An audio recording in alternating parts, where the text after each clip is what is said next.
Pinirmahan na ni Pangulong Bongbong Marcos ang Republic Act No. 12007 at 12008 na naglalayong magtayo ng mga bagong paaralan sa Bacoor City, Cavite.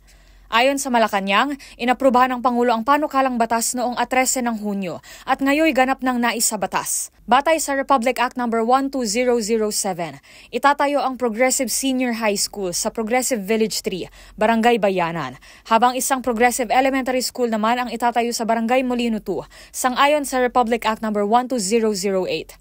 Ang dalawang paaralan ay mapapasailalim sa pamamahala ng Department of Education o DepEd. Agad namang inatasan ng Pangulo ang Vice Presidente at DepEd Secretary na si Sara Duterte na ipabilang na sa programa ng kagawaran ang operasyon ng dalawang bagong paaralan at simulan na ring balangkasin ang implementing rules and regulation nito na inaasahang maisagawa sa loob ng 70 araw matapos itong lagdaan ng Pangulo.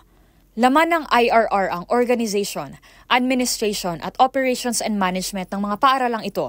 Alinsunod ito sa Governance of Basic Education Act of 2001, Enhanced Basic Education Act of 2013, at iba pang mga kaugnay na batas na may kinalaman sa edukasyon. Para sa MBC TV Network News, ito si Rose Babiera. Sama-sama tayo, Pilipino.